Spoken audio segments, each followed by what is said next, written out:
Ladies and gentlemen, ndadzoka zvekare ndine ma-updates emasikati zvinhu hazvina kumira zvakanaka. Zimbabwe vanhu veZANU-PF munodherera zvenyu, ndiri kukuonai. Now nyaya iri panapa yakamira yakadai so,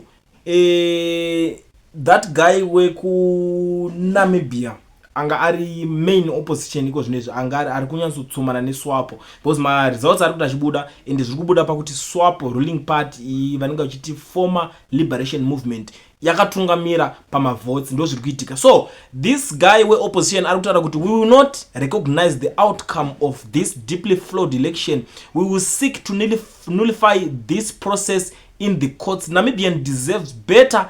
This is about democracy, not politics. Ndo mashoko ari kutaura. So panapa pari kuzobuda this murakashi ari kuti when puppet opposition parties start parroting this nonsense, recognize this for what it is, their primitive pathetic way of conceding defeat. Congratulations to Namibia's revolutionary party SWAPO for resounding winning the election. Vapedza zvavo varakashi for ED vari kubudawo panapa vari kuti good news is SWAPO party of Namibia has resoundingly won elections in Namibia. ZANU-PF is going to revive all liberation movements in Africa, including those that are out of power. Western countries are desperate to erase out all liberation movements in Africa, ZANU-PF included. Ngatikonesani ndo zvavari kutaura varakashi ndo zvavari kutaura.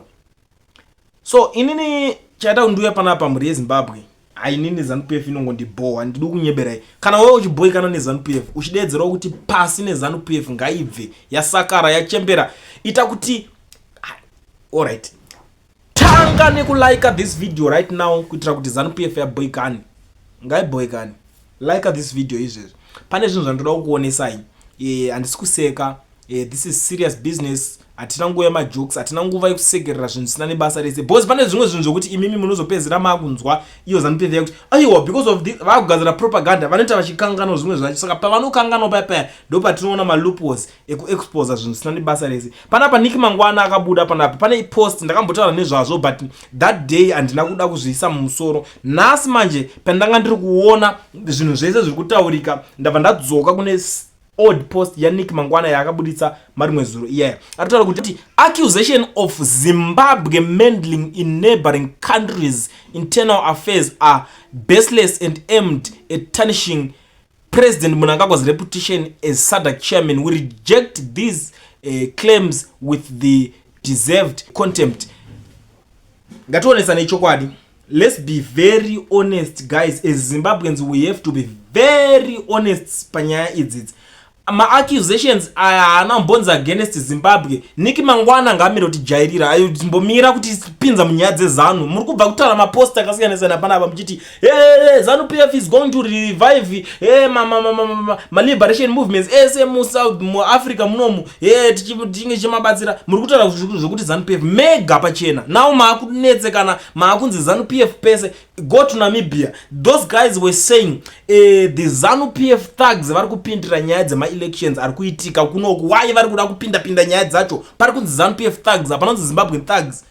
Because what they know is pakanzi Zimbabwe vanozoti nesuwo tichabva tatanga kukecha mafeelings totanga kudzoka kuti hey sene neZimbabwe hatisi kuzopindira nyaya dzenyu, ndimi makada kuenda muchinoningina ma-resources, your government is broke, maybe muri kutsvaga mari kwavari muchivanyebera kuti tichakubatsirai kuti muwine election, kana mawina election tokupai maskillful enyu. Chigumba was in Namibia, aitei ndo zviri kupopotwa nevanhu kuti chigumba ari kudei muNamibia.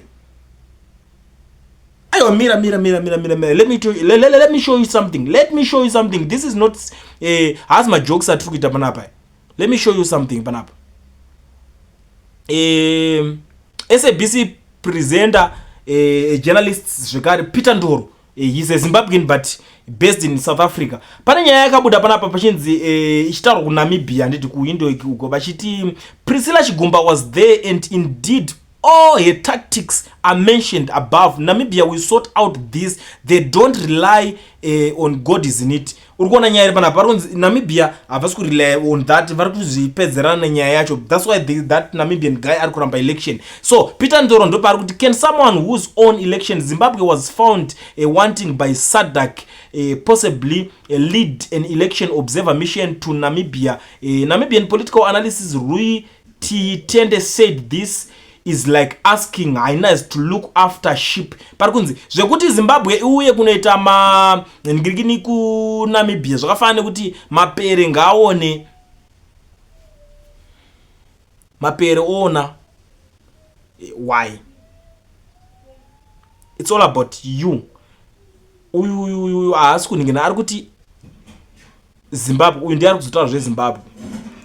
These guys problem iri kuitika ndekudai so vanhu veZANU-PF vari kuziva kuti iyo ZANU-PF pachayo is a ruling party, so vari kutsvaga magangster, vari kutsvaga kuti ngatibatsiranei kuti tibatsire vamwewo kuti varambe vachiti vari mupower, of which isusu Zimbabwe inotori.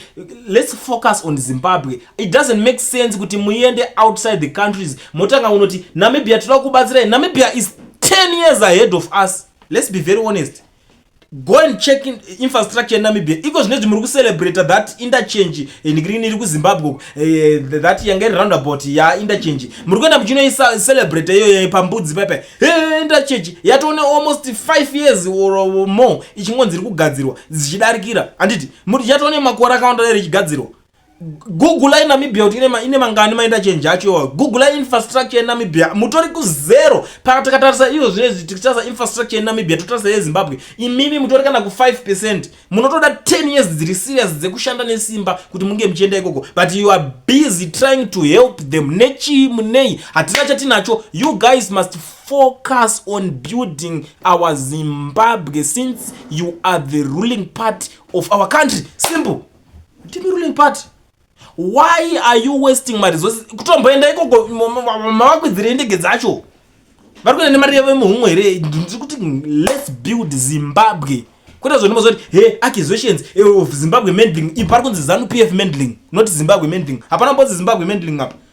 Bozi mimi mukuziva kuti makati Zimbabwe moziva kuti isusu tichazoya panapa totanga kuti ayo no musamenshine Zimbabwe panyaya idzodzo. Hatisi kupindira nyaya dzenyu vaniki mangwana. Muri kupindira mukushanda nyaya dzenyu seZANU-PF, not as Zimbabwe. Bozi makati Zimbabwe we defend our own Zimbabwe. Ndo chega chatinacho chinonzi Zimbabwe.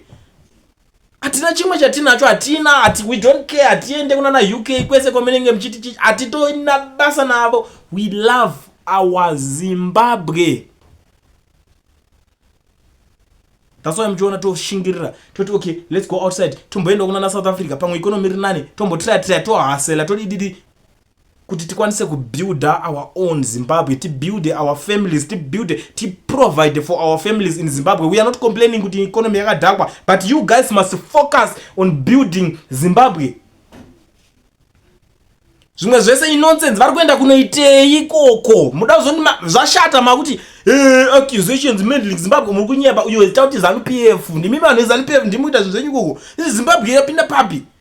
Kuita Zimbabwe tap in panyaya dzenyu dzamuri kuita muri mujongwe house morongana modidi moti chinhingi chena unotibatsira ari unokubatsirai. Mimi guys musadaro mimi. Don't do that man. Zimbabwe is very important. Zimbabwe is very important. Ndocheka chinhu chatinacho. We do not have anything but as long as tikatine nyika yedu inonzi Zimbabwe titori right. Not kumenshana kuti mupinze Zimbabwe panyaya yezvinhu izvi. ZANU ndenyu itai zvinhu zvenyu as ZANU, not as Zimbabwe. That's where our problem starts. That's where the problem starts. Why muri kuzopinza Zimbabwe? Usapinze Zimbabwe. Ukapinza Zimbabwe tunoitsamwira nyaya iyi. Tunotsamwa. One of the guys akauya. Zvikanzi kulienda wafoka pinda muZimbabwe. And he knows kuti most of my holidays ndendiri kuZimbabwe. So I went to Zimbabwe. It was last year.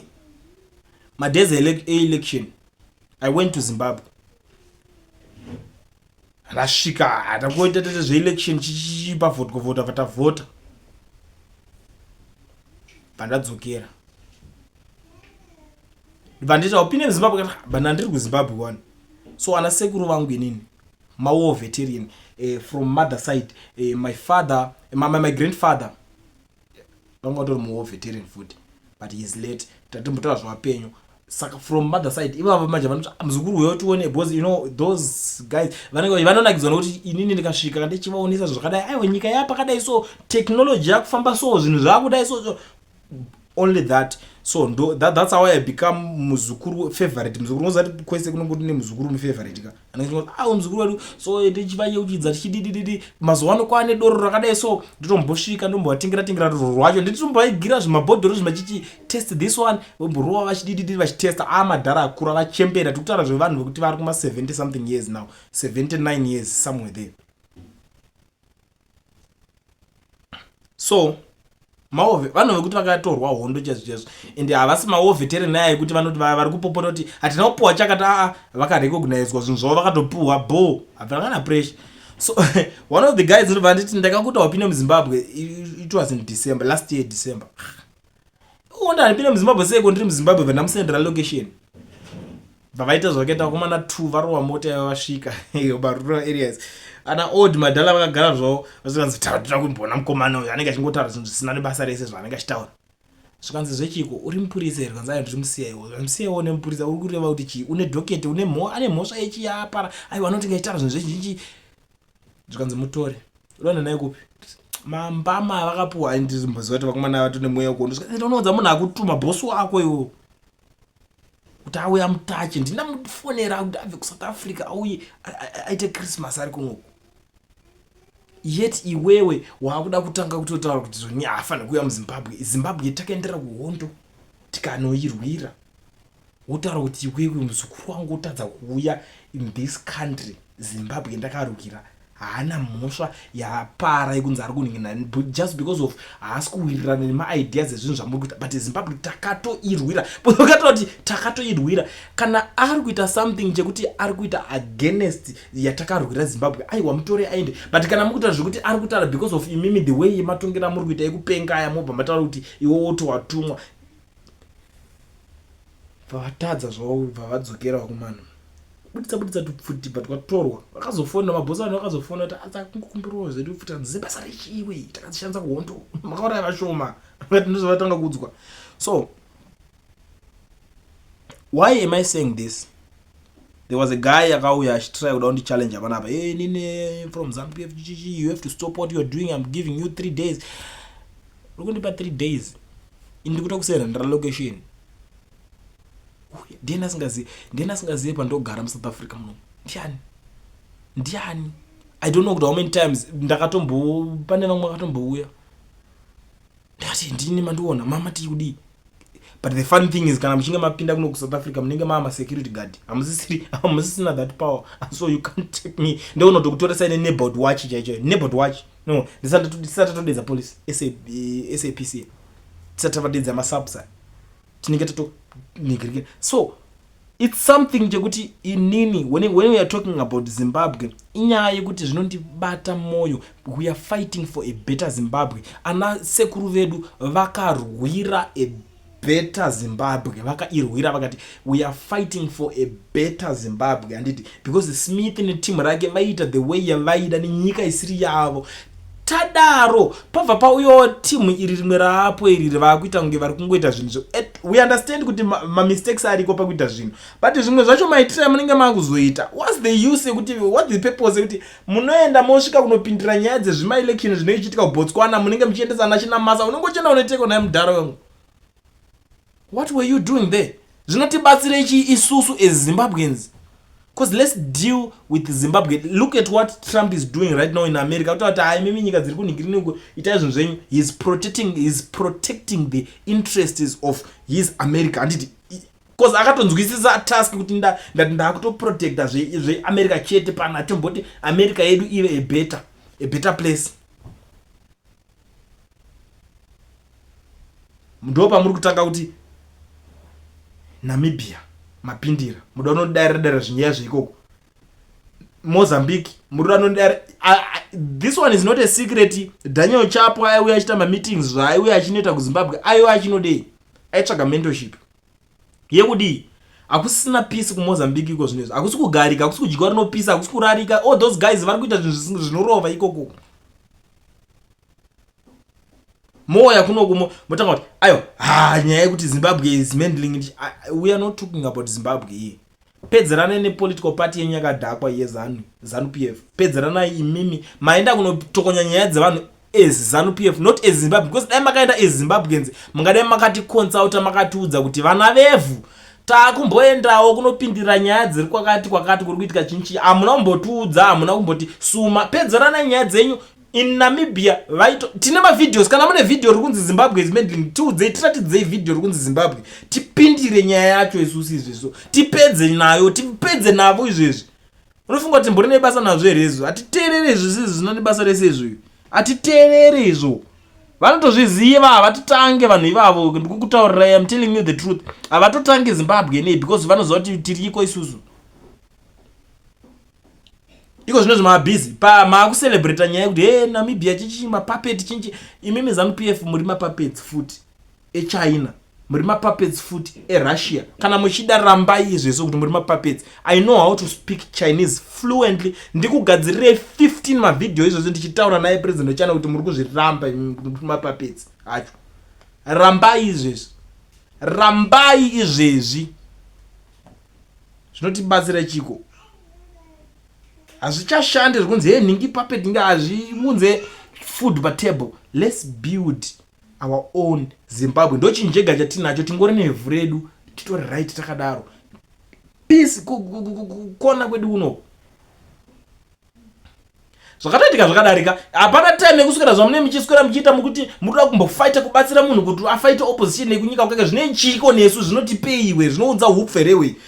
Iwe naiwe unofunga kuti tikanoudza vanhu kuzumba kuti muri busy kushandisa maresources muchikwidza vanhu kuenda kuBotswana uku akaenda kamazidhara akaenda kuBotswana vakanoita chiyapana chavakambonoita chakavakabva yatojyiwa pati yacho irikoko makaita toita losi futi zvinonyadzisa zvakadaro zvinyasa zvinenge all those guys vangaenda kuNamibia vari kuenda kunoita chi?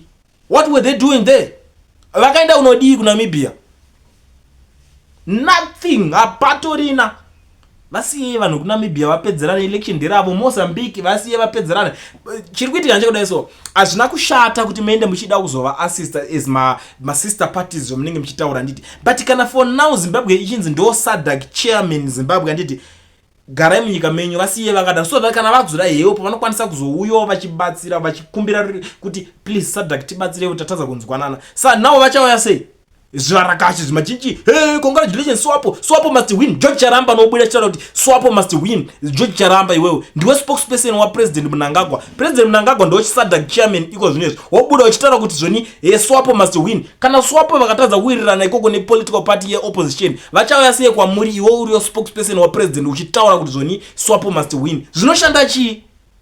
Muri kushandisa pfungwa revarume mimi ayo makura ivai pabasa ivai chitsiyai mabasa acho. Ma offices it belongs to Zimbabweans. Imimi munenge muchishanda ma offices mahombe enyika musati tapindire zvinyaya zvinani basa rese siyai zvakadaro ikoko. Nei shoma upinde kuti aiwa Swapo must win. Une basa rechine zveSwapo iwo inokupa chiko inokupa upfumba makweriwo.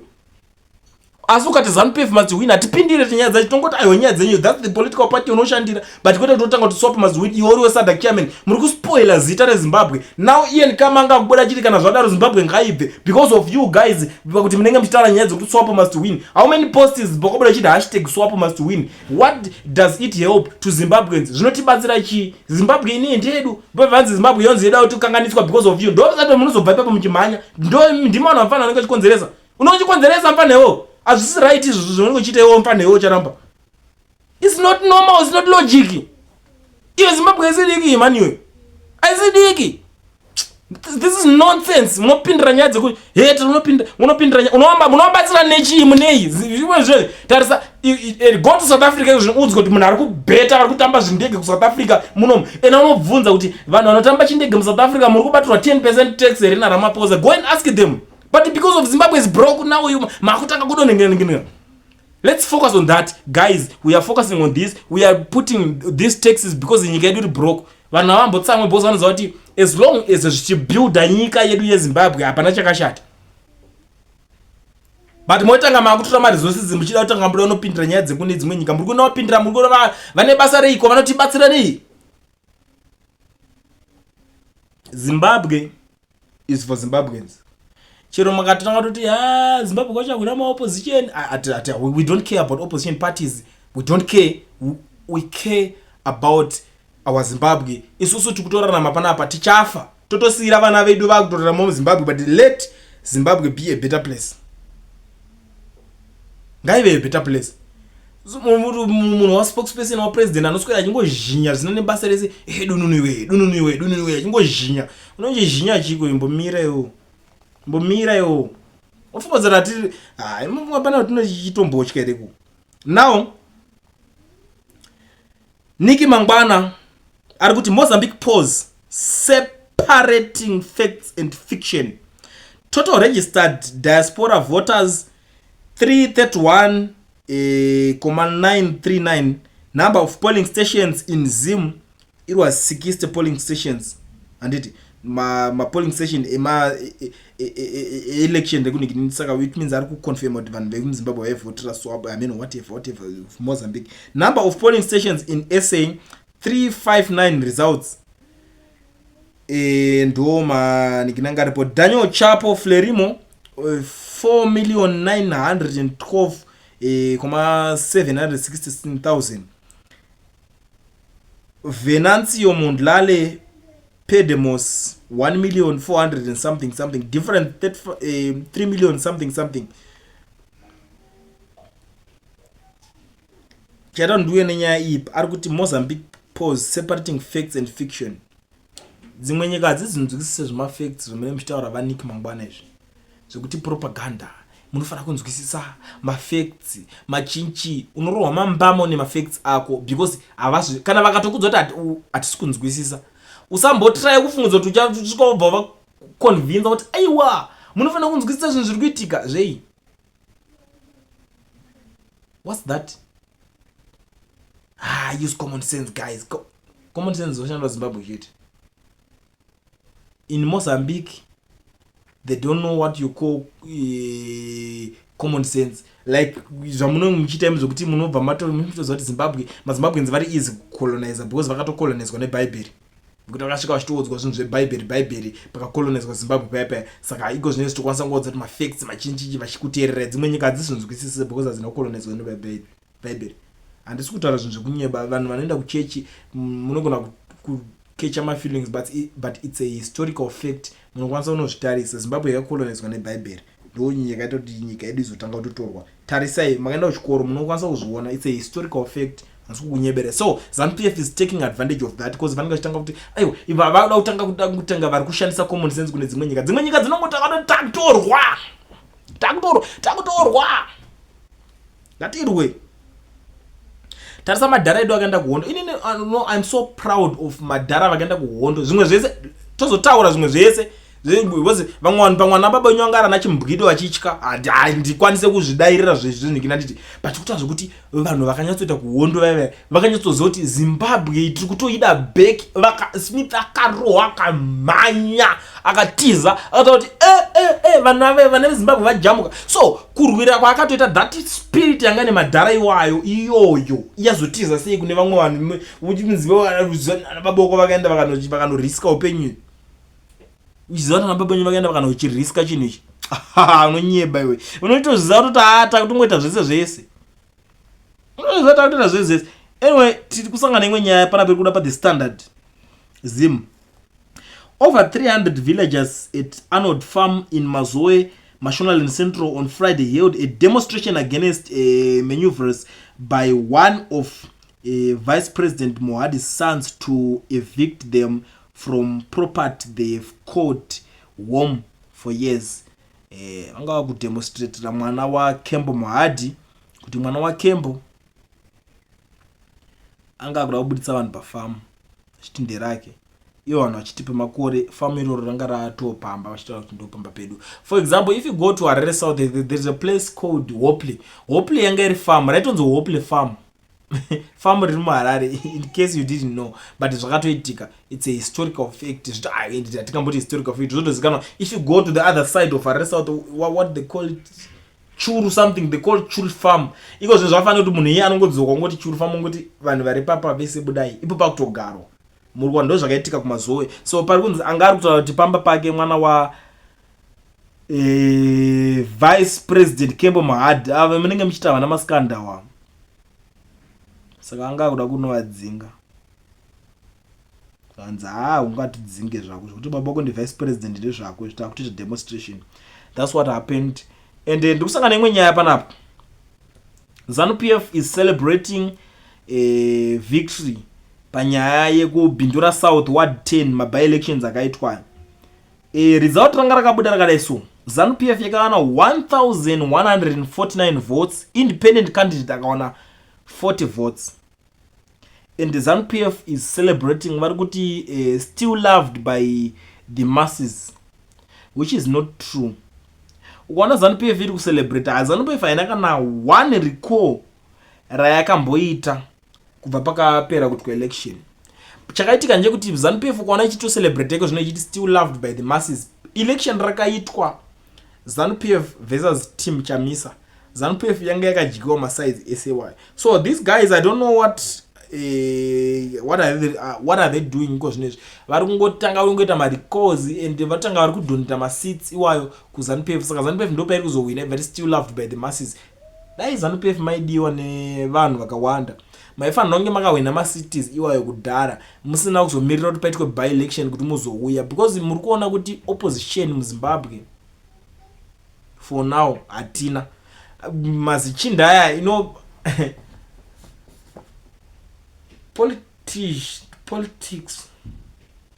is for money. Vari kutaimira mari vanhu vachinji vanoita zvepolitics. Ndosaka munoti ana Chabangu vanakangosvika bva vatanga ngoita zvavakatouya vachiita